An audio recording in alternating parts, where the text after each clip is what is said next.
Itu nggak tahu hari ke berapa ya, tapi yang jelas itu setelah 7 harinya kakak gue. Nyokap gue ini lagi nonton TV, guys. Nah, nonton TV-nya kan di ruang keluarga. Kebetulan rumah gue itu modelnya lurus gitu ya, lurus ke belakang. Jadi dari pintu masuk itu ruang tamu lurus lagi itu ruang keluarga, lurus lagi ruang makan kayak gitu. Terus belakangnya itu ada kamar mandi, ada WC. Jadi kamar mandi sama WC dipisah. Terus ada kamar pembantu, ada dapur itu bagian belakang. Terus samping kanan kirinya itu ada lengkong kanan kiri. Dimana yang lengkong sebelah kiri itu ada tempat jemuran ya, kayak gitu. Nah, jadi kalau kita nonton di ruang keluarga nih, ruang keluarga itu kan isinya TV, ada tape juga kayak gitu. Kalau mau nyetel kaset zaman segitu masih kaset ya, guys. Itu di situ. Nah, kalau ada orang datang dari pintu utama itu pasti kelihatan dari ruang keluarga. Karena kan itu sejajar lurus tuh. Nah, pas nyokap gue lagi nonton TV, dia denger suara pagar tuh dibuka gitu, ceklek gitu kan. Terus kayak ditutup lagi, klik gitu kan.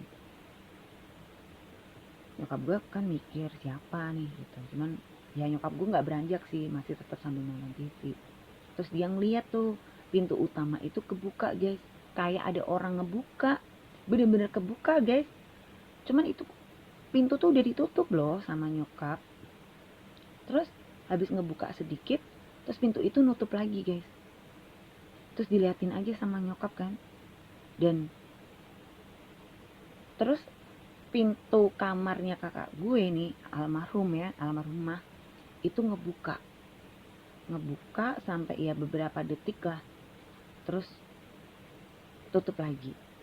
Nyokap gue tuh masih tetap ngeliatin tanpa bereaksi berlebihan gitu ya, intinya.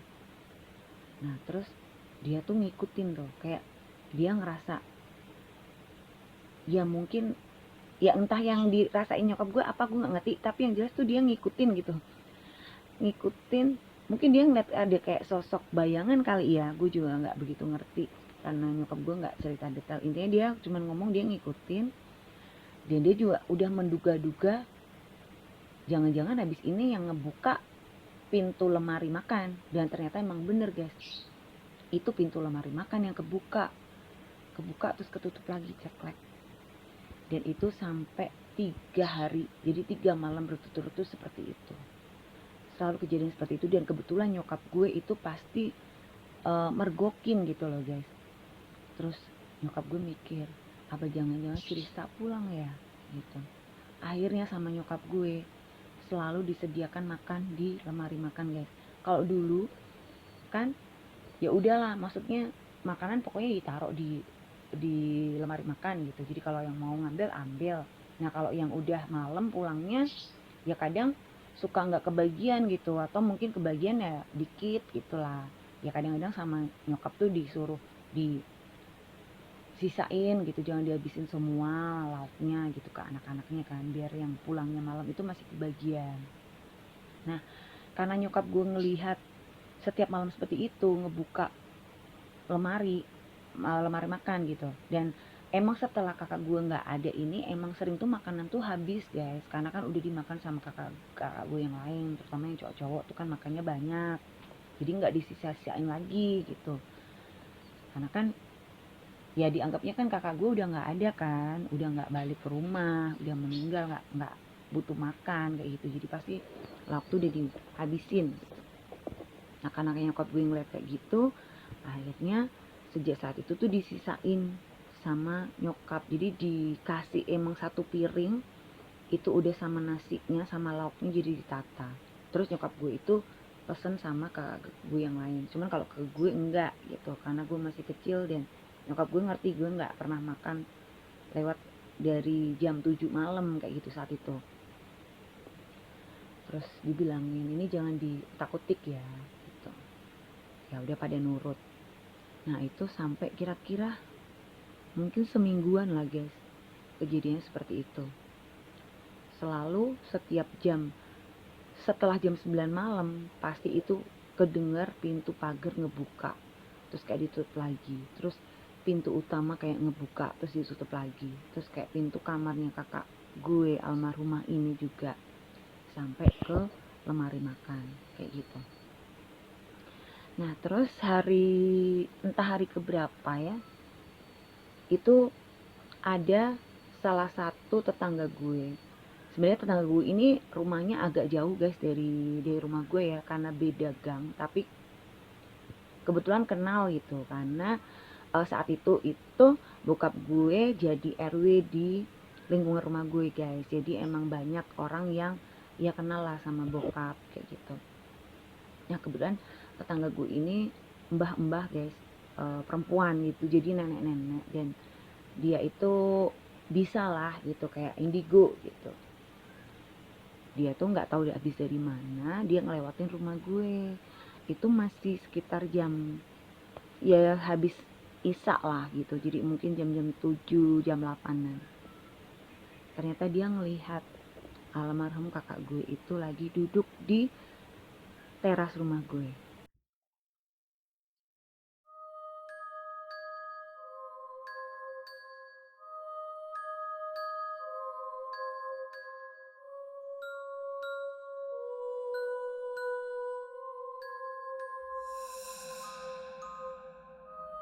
Halo guys, ketemu lagi bareng gue Adele di channel Real Horror Story. Dimana di channel ini akan menceritakan tentang kisah-kisah mistis berdasarkan pengalaman nyata atau real story. Dan sebelum gue lanjut, silakan klik tombol like dan juga subscribe bagi kalian yang belum subscribe. Dan juga klik tombol lonceng supaya kalian akan mendapatkan notifikasi jika ada video-video terbaru dari Real Horror Story. Dan juga jangan lupa untuk komen serta share jika kalian suka dengan channel gue ini.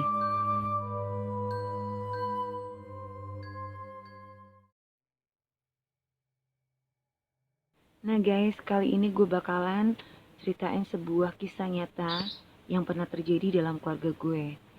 Saat itu gue masih, kalau nggak salah ingat, kelas 1 SMP. Dan gue punya kakak yang pada saat itu sedang sakit. Kakak gue ini adalah kakak gue nomor 2. Jadi kakak cewek pertama, tapi dia adalah kakak kedua gue gitu. Dan kakak gue udah meninggal guys. Dan bukan gue ingin mengungkit luka lama ya, tapi ini hanya sekedar share sebuah pengalaman mistis yang terjadi berkaitan dengan apa yang dialamin oleh almarhumah kakak gue. Nah, kakak gue ini udah bercerai guys sama suaminya ya, dan dia mempunyai 3 orang anak yang pada saat itu masih kecil-kecil, masih SD, dan anaknya yang paling kecil itu masih usia TK lah saat itu ya. Setelah bercerai dengan suaminya, kakak gue balik ke rumah almarhum bokap gue, jadi tinggal bareng sama gue gitu. Dan kakak gue ini kerja di sebuah toko gitu ya, jadi dia bantu-bantu lah di toko. Dan karena toko ini buka dari pagi hingga malam hari sekitar jam 8 gitu, jadi kakak gue biasanya pulang ya udah jam 9, jam 10 malam kayak gitu guys. Karena kan itu shift ya, ada shift. Jadi kalau kebetulan dia masuk shift siang sampai malam, ya biasanya dia nyampe rumah itu sekitar jam 9 atau jam 10 malam. Nah, kakak gue ini sakit guys. Jadi dia harus dirawat di rumah sakit, dan ternyata dia mengalami tumor kandungan guys, dan harus dioperasi. Nah, akhirnya kan kakak gue ini dirawat inap di rumah sakit.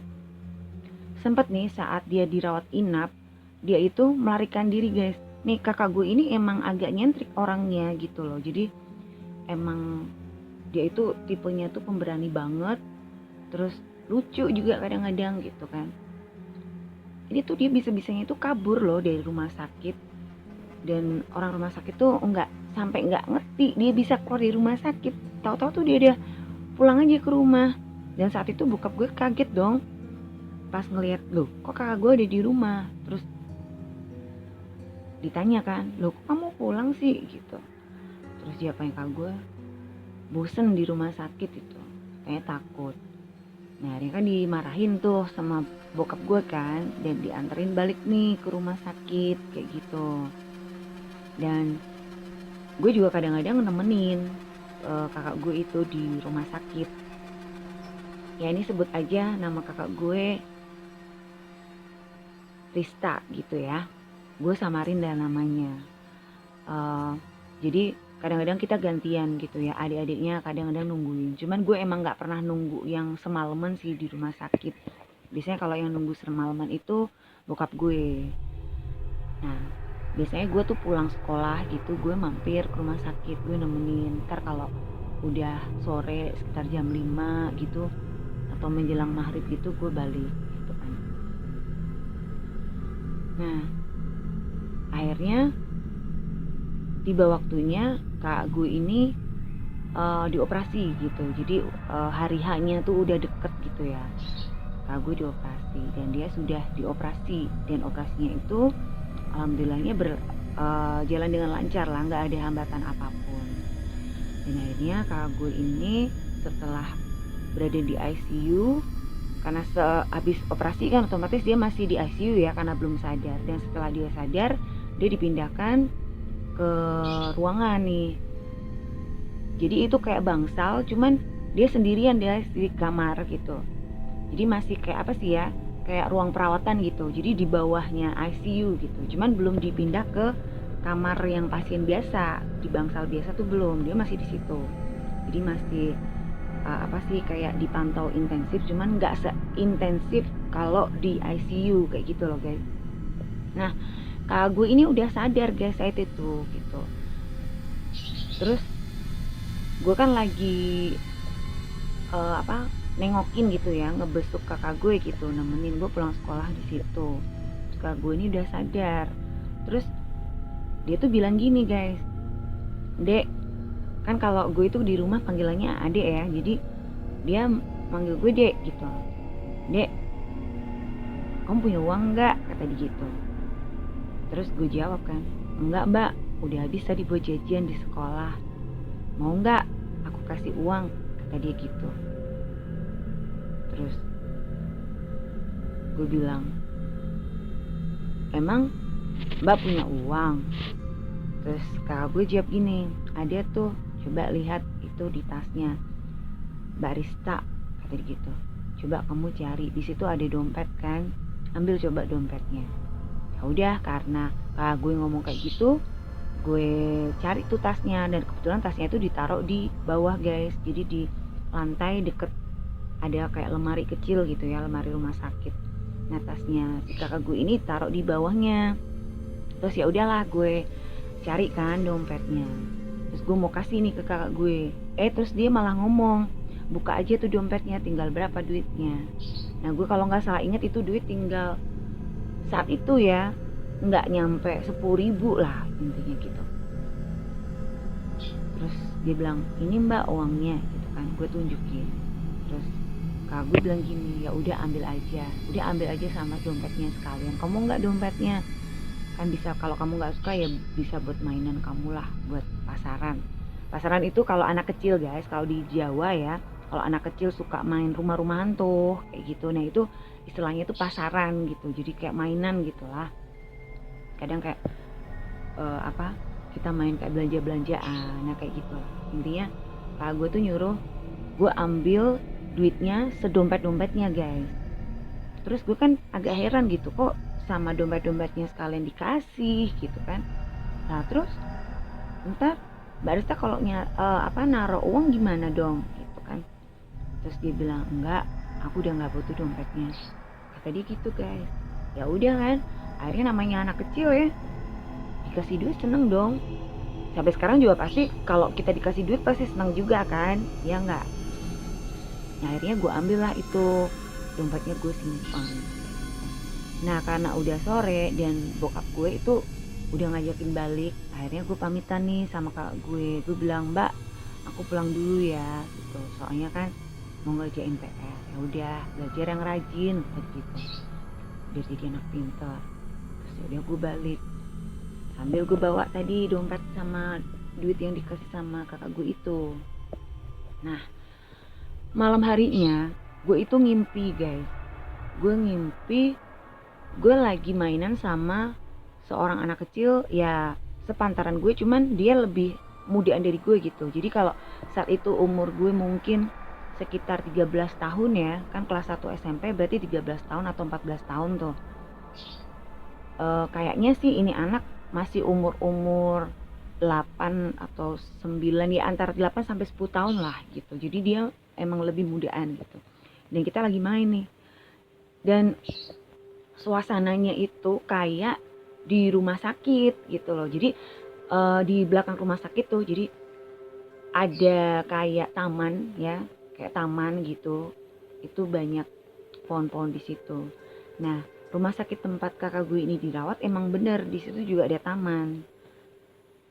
Lah di mimpi gue itu tamannya itu mirip gitu loh guys, kayak taman yang ada di rumah sakit tempat kakak gue dirawat. Nah gue lagi mainan tuh sama si anak kecil cewek ini. Sampai kemudian gak kerasa itu udah gelap guys. Apa sih, kayak petang gitu lah. Jadi kalau maghrib itu kan, jadi kan udah sore gitu kan, petang, nggak terlalu yang terang-terang banget. Nah suasananya udah kayak gitulah, intinya udah menjelang maghrib. Gue denger nyokap gue tuh manggil-manggil gue gitu, tapi nggak kelihatan di situ nyokap gue. Dia bilang, "Dek, ayo pulang, udah mau maghrib," katanya gitu. Nah akhirnya gue pamitan kan sama si temen gue ini, cuman gue nggak ngerti nama dia siapa gitu. Dan di mimpi gue juga gue barusan kenalan, jadi kayak seolah-olah tuh gue lagi nungguin kakak gue di rumah sakit. Terus gue jalan-jalan, mungkin karena gue bosen di kamar ya kan, gue jalan-jalan ke taman dan gue ketemu sama ini anak, terus kenalan, main bareng kayak gitu loh. Terus gue ngomong nih sama si anak kecil yang cewek itu, gue bilang, "Aku pulang dulu ya, udah dipanggil mamaku tuh, soalnya udah mau maghrib." Terus dia bilang, "Kok kamu pulang sih, di sini aja nemenin aku," kata dia gitu. "Aduh nggak bisa, udah mau malam, nanti aku dimarahin sama mamaku." Gue jawab kayak gitu guys. Terus si cewek ini, si anak kecil ini tuh ya setengahnya agak-agak maksa gitu, biar gue tuh nggak balik duluan lah. Dia bilang, "Aduh dulu lah, main dulu yuk kita." Cuman guenya itu kekeh mau balik, karena kalau zaman dulu ya waktu gue masih kecil, itu kalau gue masih main nih, udah maghrib, masih main di luar, gue bakalan didamprat gitu, dimarah-marahin kan sama mama gue gitu. Jadi gue bilang, "Ah enggak, ntar aku dimarahin gitu, udah aku pulang dulu ya." Pokoknya gue tetap kekeh pulang. Terus si anak kecil ini ngomong kayak gini, "Ya udah deh, kalau kamu nggak mau nemenin aku, ntar aku ajak kakakmu aja buat nemenin aku," kata dia gitu guys. Nah gue tuh nggak ngeh ya dia ngomong kayak gitu itu maksudnya apa. Cuman ya di pikiran gue yang saat itu masih kecil, gue cuma mikir, kok dia mau ngajak kakak gue, kan kakak gue udah gede gitu. Terus dia masih kecil, masa kakak gue mau mainan sama dia. Nah sebagai info aja guys, jarak umur gue ini sama kakak gue itu emang terpaut jauh banget guys. Karena gue ini berasal dari keluarga besar, dimana bokap gue almarhum itu punya 8 orang anak. Dan kakak gue yang saat itu sakit, si Marista itu adalah kakak gue yang nomor 2. Jadi kakak pertama gue itu laki-laki, dan dia kakak nomor 2, dimana dia juga kakak perempuan pertama gue. Dan gue adalah anak paling kecil. Jadi emang jarak gue sama kakak gue itu jauh banget guys. Gue masih SMP waktu itu juga, kakak gue udah pernah nikah kan, bahkan dia juga udah punya anak 3 yang anaknya saat itu masih kecil-kecil gitu. Nah akhirnya gue pulang nih di mimpi gue itu gitu loh. Gue pulang ke rumah, gue ninggalin si anak kecil ini, dan dia tetap berada di taman itu sambil ngeliatin gue ninggalin dia gitu. Terus gue bangun. Nah setelah gue bangun ini kan gue nggak berpikiran apa-apa ya, gue nggak mikir macam-macam yang gimana-gimana seperti itu. Sampai akhirnya gue berangkat ke sekolah, diantar sama bokap gue gitu. Karena dulu waktu gue masih kecil ya, sampai SMA itu gue kalau berangkat sekolah tuh pasti diantar jemput sama bokap kayak gitu. Terus gue diantar ke sekolah, ternyata di sekolah gue ini ada kabar duka guys. Jadi ibunda dari salah satu guru pengajar di sekolah gue itu meninggal. Dan akhirnya oleh kepala sekolah itu hari itu tidak ada pembelajaran, tapi untuk menghormati guru ini semuanya ikut taksiyah gitu loh guys, mengantarkan jenazah dari ibunda salah satu guru di sekolah gue ini sampai ke pemakaman. Nah kebetulan pemakamannya itu berada di luar kota, karena guru gue ini seorang Chinese ya, jadi dia dimakamin memang di pemakaman khusus Chinese dan itu berada di luar kota gitu. Jadi hari itu emang nggak ada pembelajaran. Nah terus bokap gue nanya, lah terus pulangnya jam berapa? Kan gue nggak ngerti kan ya, karena kan kesananya juga berangkat jam berapa terus balik jam berapa kan kita belum tahu gitu.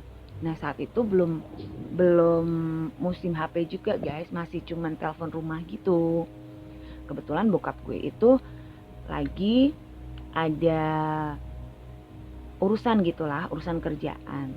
Jadi bokap gue terus bilang gini, ya udah kalau gitu nanti pulang sendiri aja ya, kata bokap gue gitu kan. Nggak tahu pulangnya jam berapa, soalnya bapak mungkin ini ada urusan, bapak juga nggak ngerti bisa ditinggal apa enggak. Ya nanti coba aja, kalau enggak telepon ke rumah, kalau telepon di rumah bapak ada ya udah ntar bapak jemput. Tapi kalau misal bapak belum pulang ya udah nanti kamu langsung pulang aja naik angkot, bisa kan naik angkot? Terus gue bilang iya bisa. Ya udah akhirnya bokap gue pulang nih gitu, dan ya gue berangkat ke apa sih, prepare gitu ya, prepare untuk berangkat ke tempat pemakaman dari ibunda salah satu guru di sekolah gue gitu. Singkatnya ini kan perjalanan ya menuju kota di mana ibunda dari guru gue itu akan dimakamkan. Nah, saat perjalanan itu rombongan dari sekolah gue itu ketemu sama iring-iringan mobil jenazah guys, kayak gitu. Dan gue kan ngeliat dari jendela nih, jendela kita nyewa bus waktu itu, jadi dari sekolah itu disewain bus, dan gue ngeliatin dari luar jendela itu kita papasan sama mobil ambulan jenazah. Dan ada sempet 2 atau 3 kali itu rombongan dari bis yang gue tumpangin ya, dari bis rombongan sekolah gue ini berpapasan dengan mobil jenazah guys. Terus gue tuh ngomong kayak gini sama temen gue, kita itu mau layat, layat itu taksiah ya guys, kalau di Jawa itu layat itu kita taksiah ke tempat orang yang sedang berduka cita gitu, yang keluarganya meninggal dunia lah gitu. Kita tuh mau layat kok malah ketemu orang layat juga ya. Gue ngomong kayak gitu ke temen gue yang kebetulan duduk di sebelah gue gitu. Terus dia bilang iya ya. Nah tapi ya udahlah, akhirnya kan nggak bahas lagi itu. Terus kita yang ngobrol biasa sampai kemudian kita sampai di kota yang dimaksud. Terus ya upacara pemakaman berjalan dengan lancar lah. Sampai kemudian pulang ke kota gue lagi gitu. Nah sampai di kota gue ya, sampai di sekolahan lagi nih, gue sebenarnya tuh mau nelpon ke rumah gitu kan. Kan itu di sekolah gue tuh ada telepon umum nih, kalau zaman-zaman dulu kan telepon umum koin. Nah kebetulan gue nggak punya receh guys, terus gue juga mau nuker ke temen, kebetulan mereka juga nggak punya uang logam, itu kan harus dimasukin pakai uang logam tuh 100-an kan dulu. Nah itu pada nggak punya, akhirnya ya udahlah nggak usah nelpon deh, balik aja langsung, gue pikir gitu. Akhirnya gue bareng nih sama teman-teman gue, jalan dulu kita dari sekolah sampai ke tempat pemberhentian angkot kayak gitu. Itu masih siang sih guys, belum terlalu sore gitu ya, sekitar mungkin masih jam-jam 1, jam 2 siang gitulah, karena emang kan berangkatnya pagi-pagi ya. Nah, sekolah itu kan masuk, dulu gue tuh bel sekolah itu jam 6.45 guys, jadi gue biasanya nyampe di sekolah itu paling telat lah 6:30 gue udah nyampe gitu di sekolah.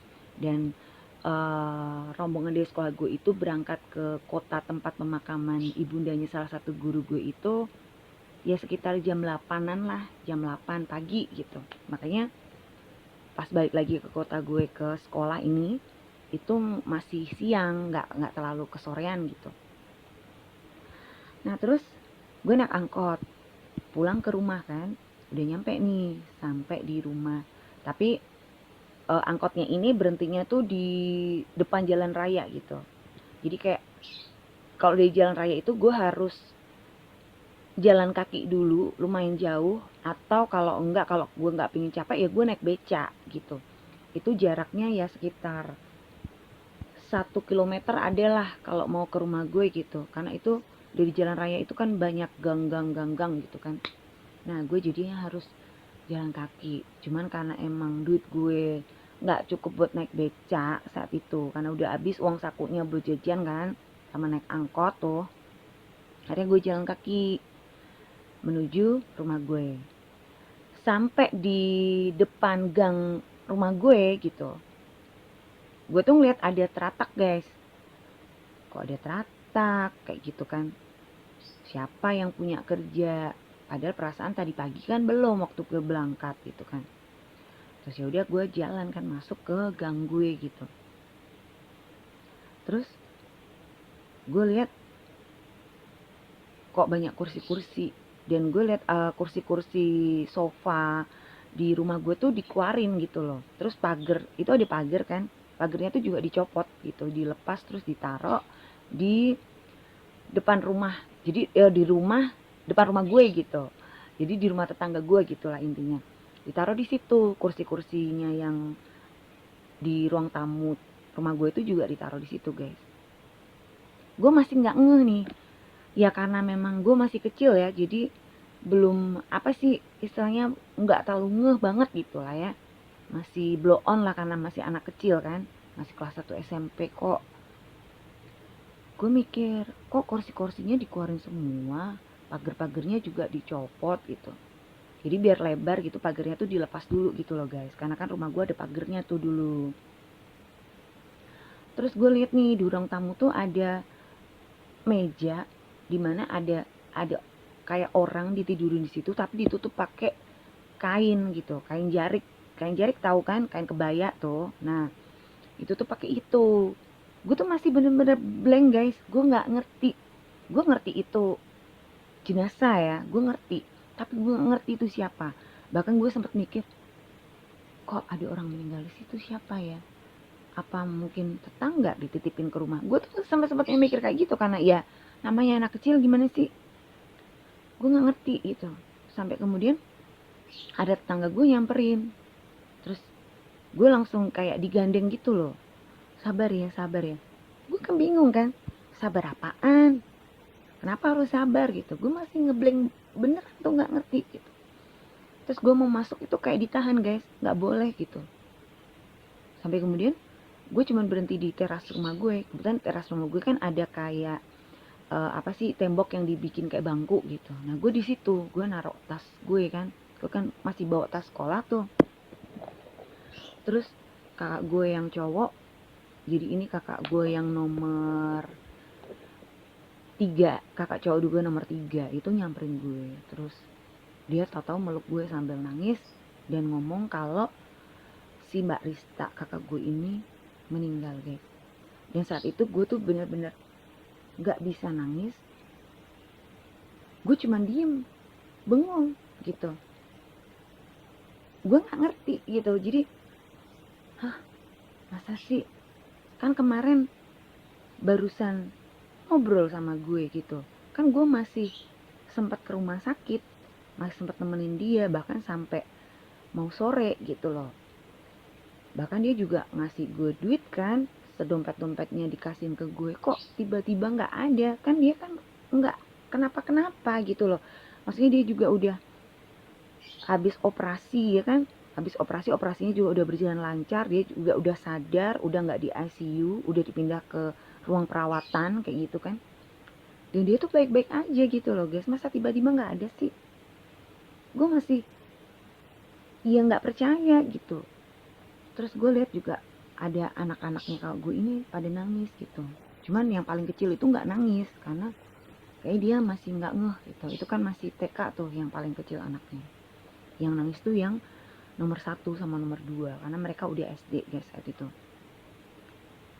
Terus setelah gue ngelihat jenazahnya, gue dibukain gitu kan kain penutupnya itu, gue baru percaya itu emang kakak gue. Dan ya gue sedih dong, pastinya sedih ya, cuman gue nggak habis pikir gitu, kenapa bisa tiba-tiba kakak gue meninggal yang ya emang dia masih belum sembuh bener gitu loh guys. Dia barusan operasi tapi kan dia udah sadar dan operasinya tuh berjalan lancar, kenapa bisa tiba-tiba meninggal kayak gitu. Nah akhirnya kakak gue kan setelah dimandikan kemudian di kafani dan dimakamkan ya. Intinya semua proses pemakaman itu berjalan dengan lancar. Dan gue masih nggak ngerti kenapa kakak gue bisa meninggal guys. Gue cuman denger cerita dari nyokap gue ya, kalau saat itu bokap gue itu ditelepon rumah sakit ngabarin kalau kakak gue kritis. Nah saat ditelepon itu emang bokap gue tuh pulang ke rumah, kan yang nunggu itu biasanya kan bokap gue nih kalau sampai malam, jadi bokap gue yang nginep di rumah sakit gitu, kadang kakak gue yang cowok. Nah kebetulan saat itu yang jaga itu bokap. Nah bokap itu balik ke rumah dulu karena dia mau mandi guys, karena kan juga harus berangkat kerja kayak gitu. Jadi bokap gue pulang dulu, nggak taunya nyampe rumah malah ditelepon sama rumah sakit ngabarin kalau kakak gue ini kritis. Nah pas itu kan bokap gue juga sempat nganterin gue sekolah kan, jadi emang mau nggak mau bokap gue kan harus ninggalin kakak gue nih gitu loh, karena dia kan harus mandi juga terus nganterin gue sekolah juga. Nah pas gue udah berangkat ke sekolah itu kan nyokap gue juga udah berangkat ke kantor gitu. Akhirnya bokap dapat telepon dari rumah sakit, bokap langsung nelpon ke kantornya nyokap ngasih tahu nih kalau kakak gue kritis. Dan akhirnya nyokap gue itu izin gitu pulang, dia naik angkot ke rumah sakit gitu. Jadi bokap gue dari rumah langsung ke rumah sakit, nggak ngejemput nyokap gue dulu. Terus nyokap gue nyusul gitu naik angkot ke rumah sakit. Dan saat sakratul mautnya itu nyokap gue yang ngebimbing kakak gue ini gitu. Jadi kayak ada bacaan-bacaannya gitulah ya. Itu nyokap gue yang nuntun sampai akhirnya kakak gue ini meninggal guys gitu. Jadi kayak seolah kakak gue ini emang nungguin nyokap gue gitu. Karena saat bokap itu datang kakak gue masih ada, cuman ya udah sakratul gitu. Jadi nafasnya itu udah yang satu-satu guys gitu. Jadi dia udah kesulitan bernafas.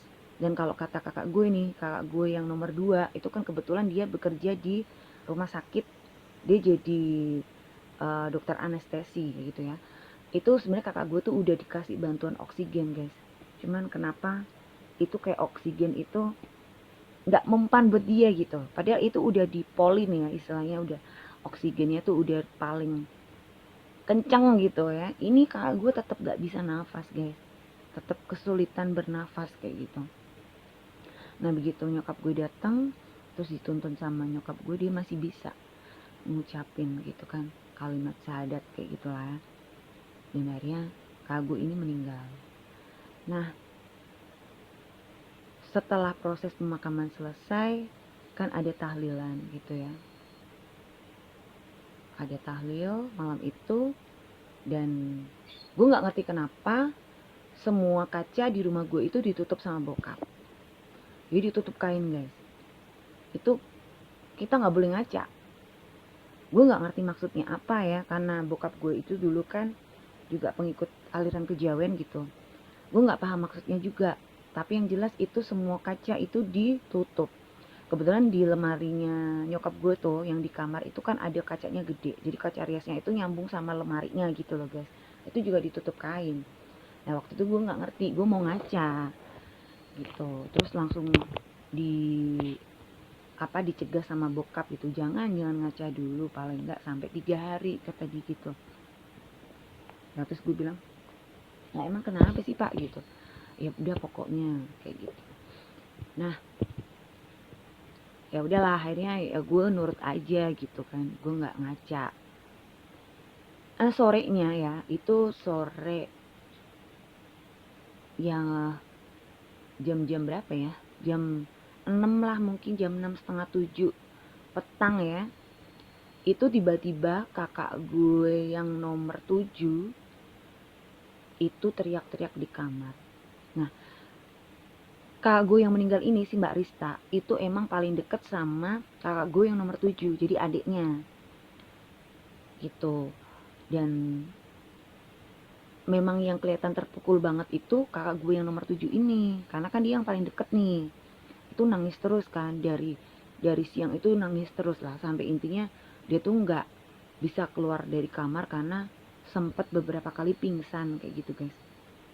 Nah saat itu dia masih ada di kamar, tiba-tiba dia tuh teriak.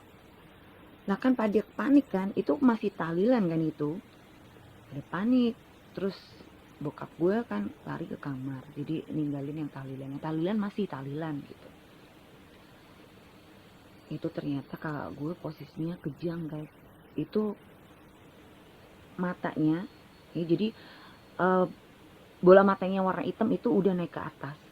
Jadi cuma kelihatan putihnya, dia teriak-teriak kayak orang kesurupan gitu loh guys.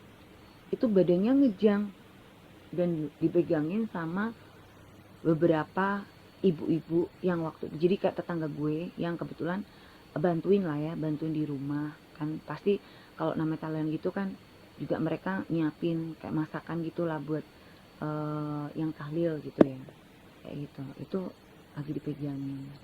Jadi kalau istilahnya kalau di Jawa ini kak gue kena sawan guys, kena sawan. Apa sih kalau sawan, kayak kesambet gitu loh guys. Ya gue nggak begitu ngeh ya.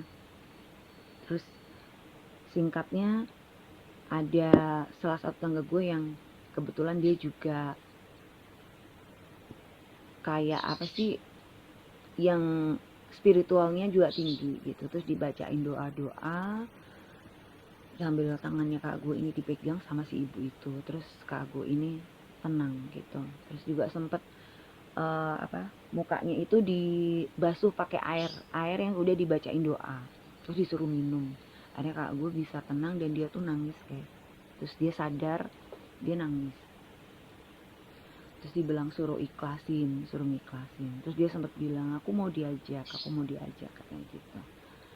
Nah diajak sama siapanya itu nggak ngerti karena dia nggak jelas ngomongnya. Terus sama si ibu-ibu bilang suruh istighfar lah gitu. Nah udah singkatnya kak gue ini udah tenang lah, udah nggak ada masalah.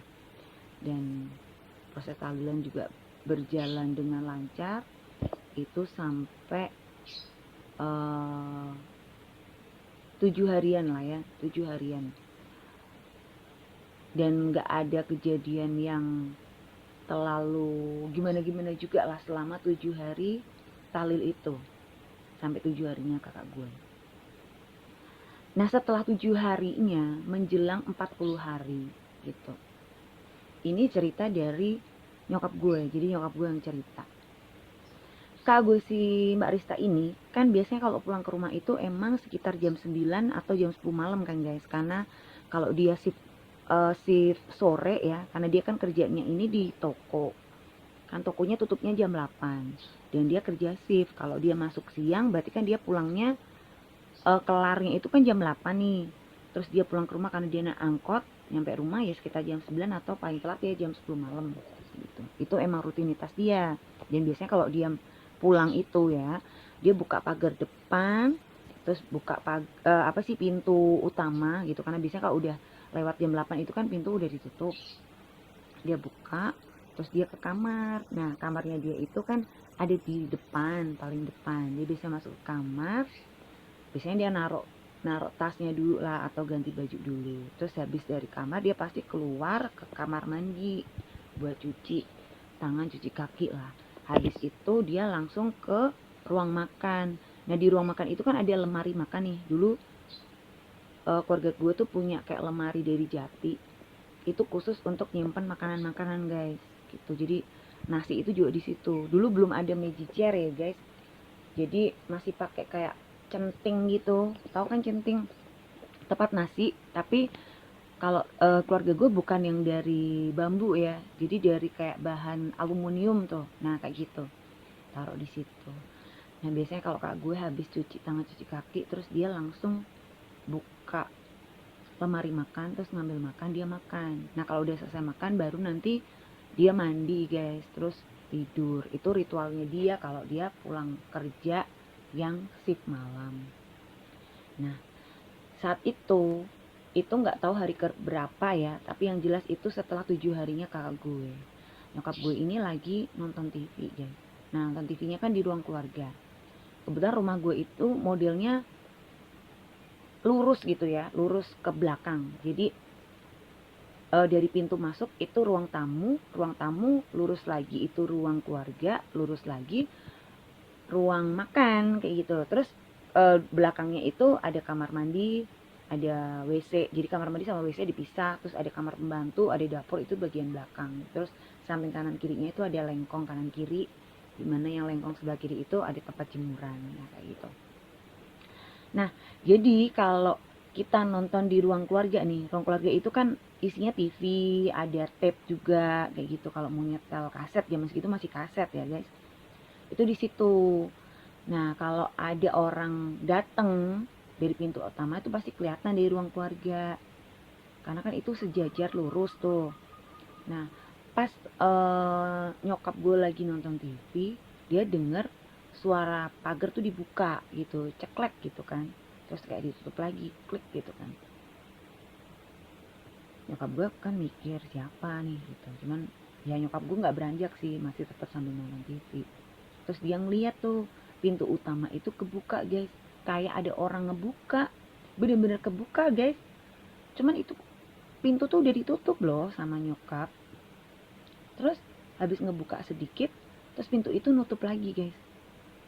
Terus diliatin aja sama nyokap kan. Dan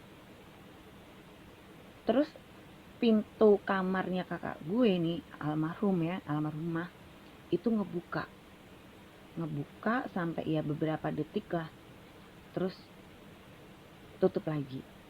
Nyokap gue tuh masih tetap ngeliatin tanpa bereaksi berlebihan gitu ya intinya. Nah terus dia tuh ngikutin tuh, kayak dia ngerasa ya mungkin ya entah yang dirasain nyokap gue apa gue nggak ngerti, tapi yang jelas tuh dia ngikutin gitu, ngikutin. Mungkin dia ngeliat ada kayak sosok bayangan kali ya, gue juga nggak begitu ngerti karena nyokap gue nggak cerita detail. Intinya dia cuma ngomong dia ngikutin, dan dia juga udah menduga-duga jangan-jangan habis ini yang ngebuka pintu lemari makan. Dan ternyata emang bener guys, itu pintu lemari makan yang kebuka terus ketutup lagi ceklek.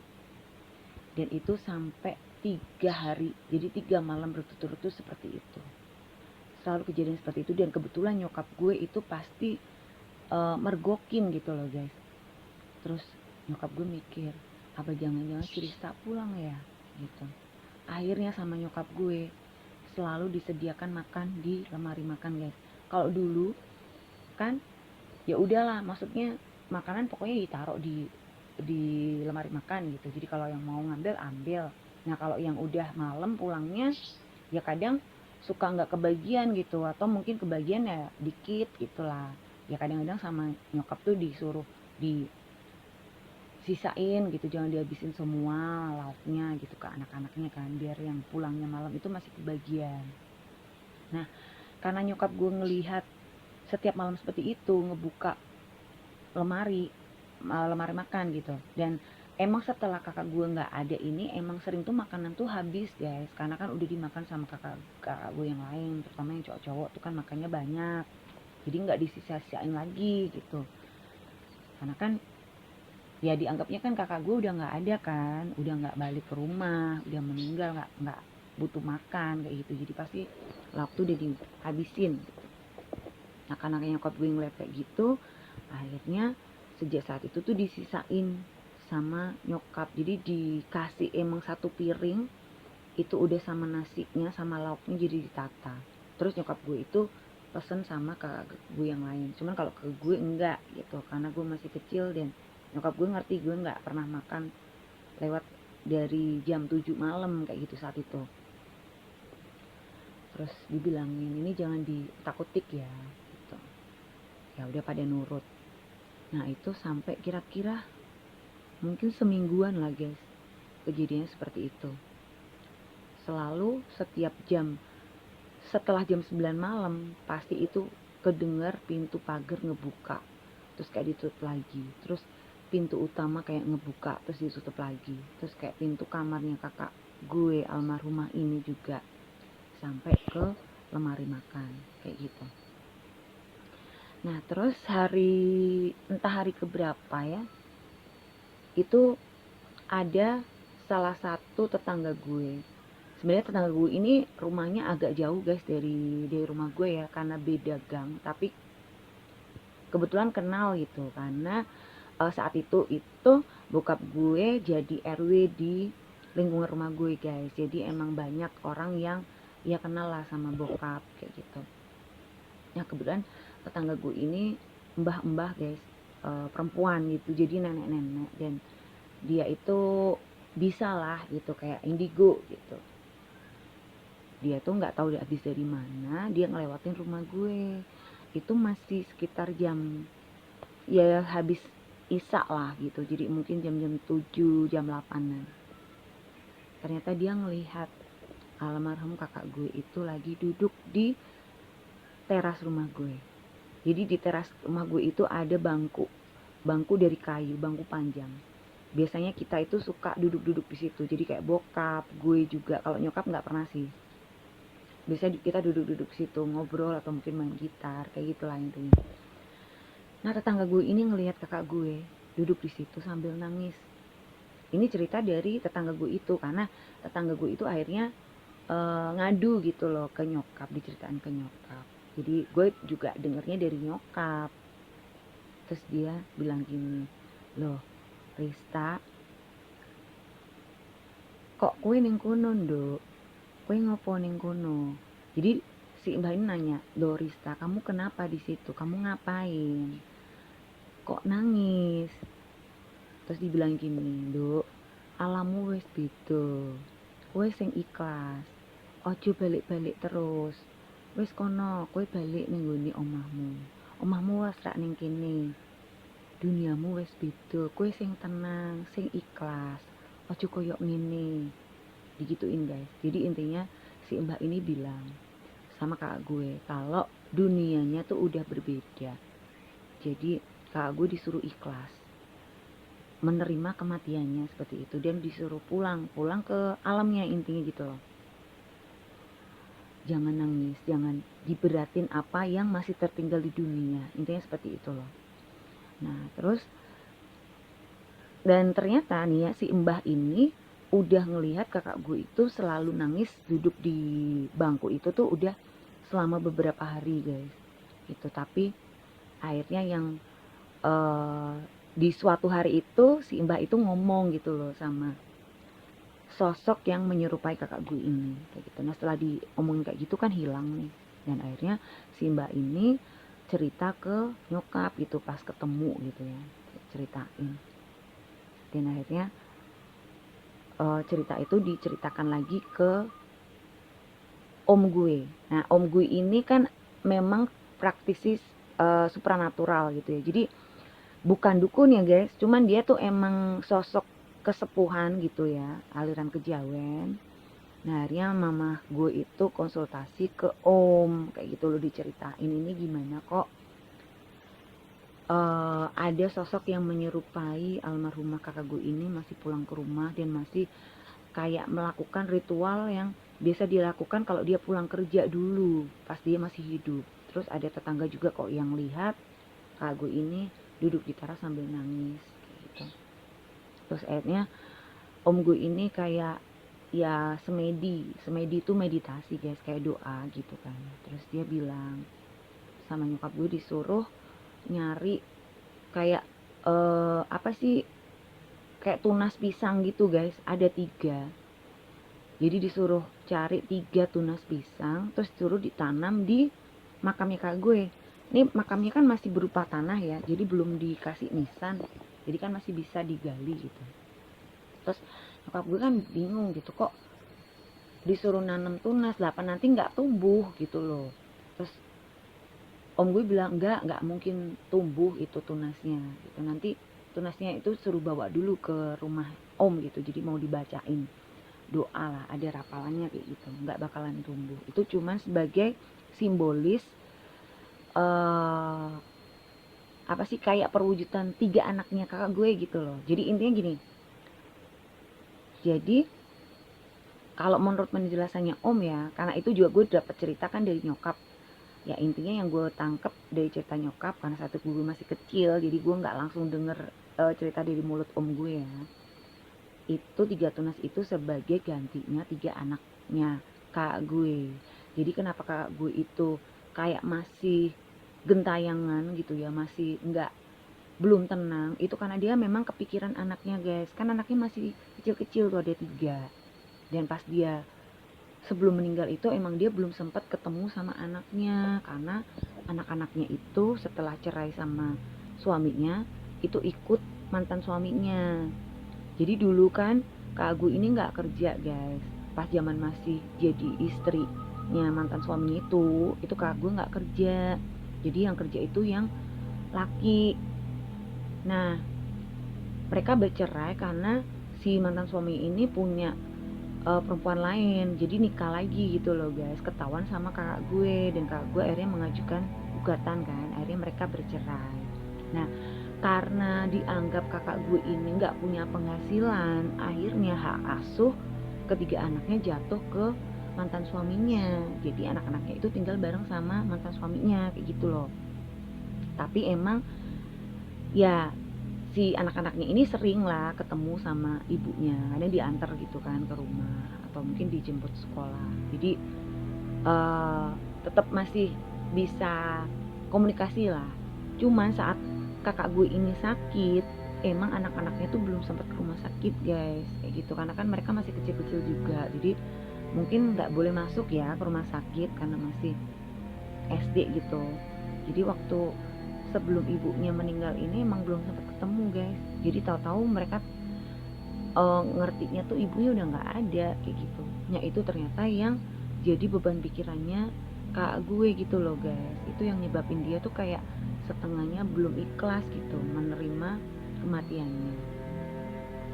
Nah terus om gue tuh bilang itu 3 tunas pisang itu hanya sebagai simbolis bahwa anak-anaknya itu bakalan selalu ada untuk dia gitu, jadi nggak mungkin mau ngelupain dia, masih tetap doain dia, dan dia nggak perlu khawatir karena anak-anaknya itu akan baik-baik aja meskipun ikut mantan suaminya, mereka bakalan tetap baik-baik aja, jadi ya biar dia tenang lah intinya kayak gitu.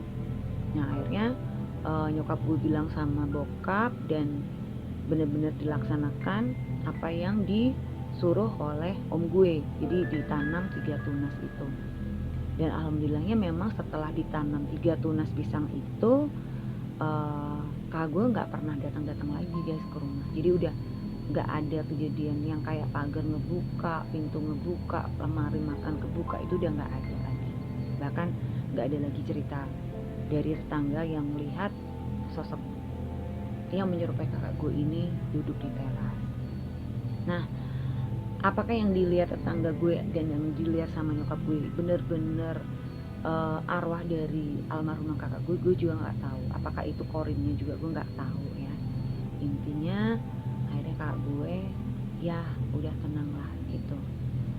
Dan pernah dulu waktu gue masih SMA, gue sekali apa 2 kali ya gue lupa, gue pernah didatengin kakak gue ini lewat mimpi, terus dia ngajakin gue jalan-jalan, cuman ya dia diem aja gitu, nggak ada percakapan, tapi gue lihat dia kayak yang wajahnya tuh bahagia gitu loh guys, udah happy gitu. Jadi ya gue percaya dia udah tenang lah di sana, udah bahagia, dan dia juga sudah bisa menerima memang takdirnya seperti itu. Nah itu tadi guys cerita gue ya tentang almarhumah kakak gue. Dan kenapa gue ceritain ini? Ya kalau mungkin ponakan-ponakan gue ngedengerin cerita gue ini ya di episode kali ini, biar mereka tuh tahu juga kalau ibunya itu sangat sayang banget sama mereka gitu. meskipun ibunya nggak bisa mengasuh mereka ya, apalagi setelah ibunya bercerai dengan bapaknya, bukan berarti ibunya itu nggak peduli atau ngelantarin mereka kayak gitu loh. Kan karena mereka saat itu masih kecil-kecil, masih SD, jadi bukan berarti kak gue tuh ninggalin mereka gitu, tapi karena keadaan yang memaksa seperti itu. Tapi kakak gue ini sangat sayang sama ketiga anaknya, bahkan saking sayangnya itu sampai dia itu kepikiran banget, bahkan saat ajal menjemput pun tuh dia masih mikir ini anak gue kayak gimana kalau gue nggak ada, kayak gitu loh. Nah itu guys cerita gue kali ini, semoga cerita gue bisa menghibur kalian semua ya, khususnya pecinta horror story. Dan buat kalian ya teman-teman semua yang mungkin punya pengalaman horor juga nih, pengalaman mistis yang real story ya, yang benar-benar nyata, boleh cerita kalian sendiri atau teman-teman kalian atau keluarga kalian. Kalian bisa share dan kirimkan ke email dari Real Horror Story. Nanti emailnya ada di deskripsi ya guys. Dan sekarang RHS juga ada Spotify-nya guys. Nanti linknya juga bisa kalian lihat di deskripsi. Jangan lupa ya untuk like dan juga komen serta share jika kalian suka dengan video gue kali ini. Buat kalian juga yang baru nemuin channel gue ini, jangan lupa untuk di subscribe ya, dan nyalakan tombol loncengnya supaya kalian akan mendapatkan notifikasi jika ada video-video terbaru dari Real Horror Story. Dan Real Horror Story ini selalu update di setiap Kamis malam ya guys, jam 19.30. Tapi jika memang ada sesuatu hal yang membuat tidak bisa tayang hari itu pasti nanti akan gue gantiin di hari yang lain. Dan itu makanya kalian jangan lupa untuk nyalakan tombol lonceng supaya kalian dapat notifikasi nih kalau gue sewaktu-waktu bakalan upload video-video terbaru dari RHS. Oke guys, terima kasih ya buat kalian yang sudah subscribe. Semoga dilancarkan semua urusannya kalian, selalu diberi kesehatan dan kebahagiaan. Amin amin amin. Dan sampai di sini dulu. Jangan lupa jaga kesehatan buat kalian semua dan jangan lupa bahagia. Sampai jumpa.